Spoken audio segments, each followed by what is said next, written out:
2019 ఎలక్షన్లకి కరెక్ట్గా 4 నెలల ముందుగా రాష్ట్ర వ్యాప్తంగా పెను సంచలనం వైఎస్ వివేకా గారి హత్య. అది సామాన్యమైంది కాదు. ఒక మాజీ ముఖ్యమంత్రి సోదరుడు ఒక ఎంపీగా చేసి ఆయన కూడా మాజీ మంత్రిగా పనిచేసినటువంటి వ్యక్తి చనిపోయి ఇప్పటికి దాదాపు 8 సంవత్సరాలు అవుతుంది. 7 సంవత్సరాలు కంప్లీట్ అయిపోయి 8వ సంవత్సరంలోకి వస్తున్నాం మనం. అయినా ఇప్పటికీ దీంట్లో లోతైన విచారణ జరగాలి అంటూ ఇటు పిటిషనర్ గారైన సునీత గారు కానీ లేదంటే ఆమె తరపు లాయర్ సిద్ధార్థ లుద్రా గారు కానీ పదే అభ్యర్థించడాన్ని అసలు ఎలా చూడాలంటారు అసలు ఇక్కడ? సార్, ఇది చెప్పుకుంటూ పోతే కార్తీక దీపం, ఋతురాగాలు, చక్రవాకం డైలీ సీరియల్ అయిపోయిందని ప్రేక్షకులు కూడా అదే కింద కామెంట్స్ పెడుతూ ఉన్నారు. మీరు అడుగుతున్నారు సిద్ధార్థ లుద్రా గారు లోతైన దర్యాప్తు చేయమని. అసలు అదే సిద్ధార్థ లుద్రా గారు అవినాష్ రెడ్డి గారు బెయిల్ క్యాన్సిల్ చేయమని అడిగారు. తల్లిగారికి అనారోగ్యంగా ఉందని చెప్పారు కదండి, అవన్నీ తప్పు. ఏ రిపోర్ట్లు కోర్టుకు సబ్మిట్ చేయలేదు. యాంజియోగ్రామ్ తీసినారా, లేకపోతే బైపాస్ చేసినారా, లేకపోతే వాళ్ళు ఏమన్నా ప్రాబ్లం ఉంటే స్టంట్లు వేసినారా, ఏంటి ఈ పొలిటికల్ స్టంట్లో అనేది ఎవరికి అర్థం కాల. అరే, ఏమీ లేని పేదోడే హైదరాబాదుకో ఢిల్లీకో అక్కడికో ఎక్కడికో తీసుకెళ్ళి బాగు చేయించుకుంటాడు. 1000 కోట్ల అధిపతి అయినటువంటి గౌరవ అవినాష్ గారు తల్లిని కడప నుంచి కర్నూలుకి తీసుకొచ్చారా, అది కూడా విశ్వభారతి హాస్పిటల్ గేట్ బయట కూలర్లు పెట్టుకొని ఎండాకాలం షామ్యాలు వేయించుకొని వీధి రౌడీలు గస్తీ కాస్తుంటే సిబిఐ అధికారి ఒక నోటీసు లోపలికి పంపించలేని పరిస్థితుల్లో అక్కడ ఉండేటటువంటి ఎస్పీని అడిగితే లాండ్ ఆర్డర్ ఇబ్బంది అవుతుంది, నేను కంట్రోల్ చేయలేనని చేతులు ఎత్తేసినటువంటి ఎస్పీలు. ఏం చెప్పుకోవాలి సార్? అసలు ఏం జరుగుతుంది వ్యవస్థల్లో? ఎన్ని సంవత్సరాల నుంచి ఈరోజు మీరు మాజీ ముఖ్యమంత్రి గారి సోదరుడు అన్నారు. ఆయనకు ఒక ఓన్ స్టాండ్ ఉందండి పులివెందల్లో. ఈరోజుకి నేను కడప కేసుకి వెళ్తే పులివెందల కేసుకు కడపలో వారందరూ వచ్చి పులివెందల్లో నాతో పాటు కూర్చొని చిన్న ఆయన కలెక్టర్ దగ్గర సమస్య ఉంటే ఎవరైతే అంటే ఆ ఊరి వాళ్ళు ఉంటారో వాళ్ళని తీసుకొని డైరెక్ట్గా కలెక్టర్ దగ్గరికి వెళ్ళేవారట, ఎంఆర్ఓ ఆఫీస్ దగ్గర కూర్చునేవారట. అదే రకంగా పెద్ద పెద్ద పంచాయతీలు చేసేవాళ్ళట. ఇంత గొప్ప నాయకుడు అంటే గల్లీ లెవెల్, ఢిల్లీ లెవెల్ అన్నీ కూడా చూసేసినాడు. సో ఎవరికి అడ్డొచ్చినాడు? ఈయన హతమారవడం వల్ల ఎవరికి లాభం? ఇవన్నీ కూడా సిబిఐ వారు చెప్పారు సార్. ఎందుకంటే ఇది పొలిటికల్ హత్య అని చెప్పారు, కుట్రకోణంతో కుటుంబ సభ్యుల్లోనే జరిగింది అని చెప్పారు. అందుకే కదా అవినాష్ గారి దాకా అరెస్ట్ అయింది. వాళ్ళ నాన్నగారు అంత పెద్ద వయసు అయినా తీసుకొని పోయింది. శివశంకర్ రెడ్డి గారి పాత్ర ఏంటి? దస్తగిరి పేమెంట్ తీసుకొని పనిచేసేవాడు కదా, పర్సనల్గా జే ఉండదు కదా. ఈ కేసు అప్పుడే క్లోజ్ అయిపోవాలని డ్రైవరే చంపాడు, పలుమార్లు పిలుస్తుంటే కోపంతో అని చనిపోతూ ఒక మరణ ధృవీకరణ పత్రాన్ని కూడా రాసినారు కదా, దాన్ని కూడా చిత్తు కాగితంతో సమానం అంటూ సిబిఐ వారు పక్కన పడేసినారు కదా. సో ఇక్కడ ఒకటే సార్, అంత ఇబ్బంది జరిగినప్పుడు తనకు తాను లెటర్ రాసే వరకు ఉంటే ఫోనే చేసి ఉండేవాడు కదా. ఆ లెటర్ అక్కడే ఎందుకు పడేసినాడు? మీరు రాసుకోండి, దాన్ని బట్టి అరెస్ట్ చేయండి, కేల్కతం దుకాణం బంద్ అని చెప్పడానికనా? అదేంటో మనిషిని చూసి లోపల బొయ్కలు ఉన్నాయి, ఎముకలు ఉన్నాయని ఉన్నాయి చెప్పగలిగే డాక్టర్ కూడా మాకు తెలియదు. కానీ గౌరవ జగన్ రెడ్డి గారు మాత్రం డెడ్ బాడీని ప్యాక్ చేసేసి, అంటే మీరు చూస్తే ఒక వైట్ కలర్ దాంతో మొత్తం చుట్టేసి ఆ పైన తల మీద చిన్న ఘాటు మనకి కనపడుతుంది విజువల్లో. సునీతమ్మ గారు వచ్చి చూసినా అలాగే ఉందండి. అయితే దాన్ని చూసి బలంగా గొడ్డలి పోటు వేసినారు, 4 పోట్లు వేసినారు. ఒక తల మీద పోటేస్తే పుర్రె 2గా చీలింది. అంటే పుర్రె 2గా చీలిందని కుట్లేసిన డాక్టర్కి తప్ప, పోట్లు వేసిన వాడికి తప్ప చూసే ఏ ప్రేక్షకుడికి తెలియదు. మనందరం ప్రేక్షక పాత్రే కదా.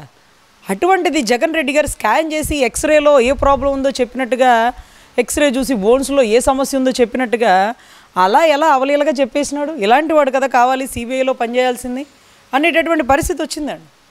సో అట్లాంటి కేసుని ఓ కొలిక్కి ఎక్కడి దాకా వచ్చి ఆగింది? ఆ ప్రభుత్వంలోనే మనం కుదపగలిగినాం కదా.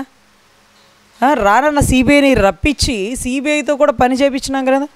కానీ ఇప్పుడు మన ప్రభుత్వం వచ్చాక అవినాష్ గారి బెయిల్ క్యాన్సిల్ చేయండి అన్నా సరే అవ్వని పరిస్థితి.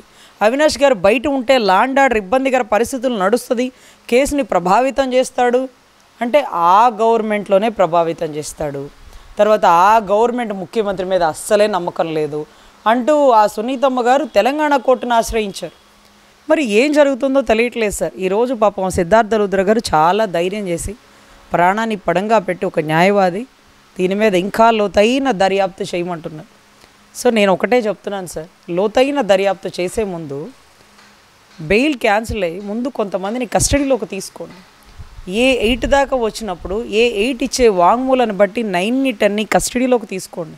కస్టడీలో కష్టం అంటే కనీసం పిలిపించి విచారణన్న చేపించండి, నోటీసులు జారీ చేయండి, వారి ఇంట్లో లేకపోతే సాక్షి పేపర్కి పంపించండి, భారతీయ సిమెంట్ యాజమాన్యురాలకి పంపించండి. ఆయన పులివెందుల, తాడేపల్లి, లోటస్ పాండా లేకపోతే బెంగళూరు ప్యాలెస్లో ఎక్కడొక్కొక్కడికి నోటీసులు వెళ్ళనివ్వండి.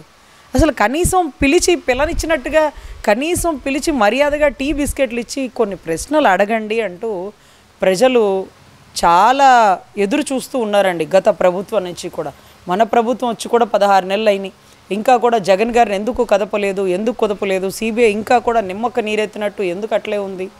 ఈరోజు లిక్కర్ స్కామ్లో కీలక ఘట్టం వస్తున్న టైంలో ఎవరో వారి తరపున వ్యక్తి వచ్చి దీన్ని అదేంటి సిబిఐకి పెట్టేసేయండి, ఈడీకి పెట్టేసేయండి అంటున్నారు. ఏంటబ్బా అంటే ఉట్టికెక్కలేనమ్మా ఆకాశానికి ఎక్కుతాను అన్నట్టుగా ఇక్కడ తేల్చుకోలేని కేసుల్ని ఆకాశంలో ఉండే తేల్చుకుంటాను, ఇక్కడికి రా, ఇక్కడ చెప్పు సమాధానం. ఇక్కడ కాదు కానీ సిబిఐ అంటే సిబిఐ అయితే 11 సంవత్సరాలు 12 సంవత్సరాలు కూర్చోబెట్టి మిమ్మల్ని మేపుతుందా, లేకపోతే పలుమార్లు బెయిల్ ఇస్తుందా, లేకపోతే మీరు కోర్టుకు హాజరు కాకపోయినా కాపాడుతుంది అనుకుంటున్నారా? సో ఎనీవే అక్రమాస్తుల కేసులో కూడా రేపో మాపో విచారణ కూడా ఉంటుందండి. వ్యక్తిగత మినహాయింపు కూడా ఇవ్వము, మీరేమి దిగిరాలేదు, రాజ్యాంగంలో మీకోసం ఏం వెసులుబాటు రాయలేదు, ఇది రాజారెడ్డి గారు రాసిన రాజ్యాంగంగా కాదు. అంబేద్కర్ గారితో పాటుగా ఎంతోమంది సమరయోధులు, విజ్ఞానవంతులు, విద్యావంతులు కూర్చొని రాసినటువంటి రాజ్యాంగంలో తప్పు చేసినోడికి కులం లేదు, మతం లేదు, పార్టీ లేదు, డబ్బు లేదు, ఏమీ సంబంధం లేదు, ఎత్తి లోపలేయండి. అంటే నేను ఒక విశ్లేషణ విన్నాను మేడం ఈ మధ్యకాలంలో, ఒక రాయలసీమకు సంబంధించిన మేధావిని విశ్లేషకుడిని అని చెప్పుకునే వ్యక్తి చేసిన విశ్లేషణ విన్నాను నేను. ఆయన అనేది ఏంటంటే జగన్మోహన్ రెడ్డిని అరెస్ట్ చేయడం ఎవడల్లా కాదు, ఎల్లకపోయినా ఏం కాదు, అసలు అంతకు మొదలే కోర్టు నుంచి మినహాయింపు ఉంది కదా, ఇప్పుడు ఇలాగపోతే ఏమైద్ది అనేది ఒక విచిత్రమైన వాదన తెర మీద తీసుకొస్తున్నారు. కానీ సిబిఐ కోర్టు మాత్రం నాంపల్లికి అటెండ్ కావాల్సిందే 21వ తారీఖు అంటూ ఒక స్పష్టమైన తీర్పు అయితే ఇచ్చారు. ఎలా చూడాలంటారు దీన్ని? ఆయన వాదన కరెక్ట్ అనుకోవచ్చు అంటారా, నాంపల్లి కోర్టు తీర్పు ఇచ్చిన వాదన కరెక్ట్ అనుకోవాలంటారా? సరే, ఆయన వాదనే కరెక్ట్ అయితే అమరావతి ఎప్పుడో 3 ముక్కలు అయిపోయేదండి. ముకుల్ రోహిత్కి ఇలాంటి సుప్రీంకోర్టు అడ్వకేట్లను తీసుకొచ్చిన మాది ఏదైతే ఏపీ హైకోర్టు న్యాయస్థానాలు అమరావతి రాజధానిని కాపాడిని. న్యాయస్థానాలు లేకపోతే గాలి జనార్దన్ రెడ్డి గారికి శిక్ష పడదు, న్యాయస్థానాలు లేకపోతే కసబ్ని ఉరితీయరు. కాకపోతే చట్టం స్లోగా ఉంటుందేమో కానీ చట్టం చాలా పటిష్టంగా ఉంటుంది, చాలా బలిష్టంగా ఉంటుంది.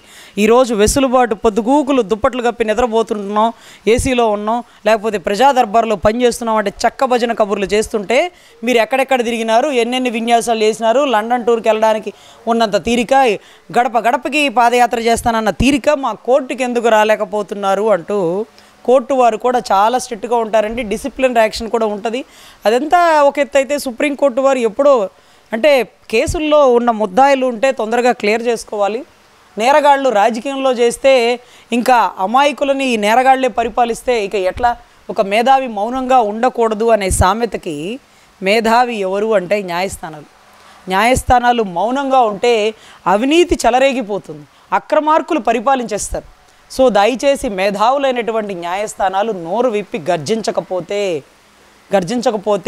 ఈ పులి వేషం వేసుకున్నటువంటి పిల్లులు పులివెందల నుంచి ఎలా బయటకు వస్తాయని అడుగుతున్నటువంటి రాష్ట్ర ప్రజలకి న్యాయస్థానాలే తుదిగట్టాల్లాగా ఇచ్చే తీర్పులు అద్భుతాలుగా ఉండాలని కోరుకుంటున్నాం.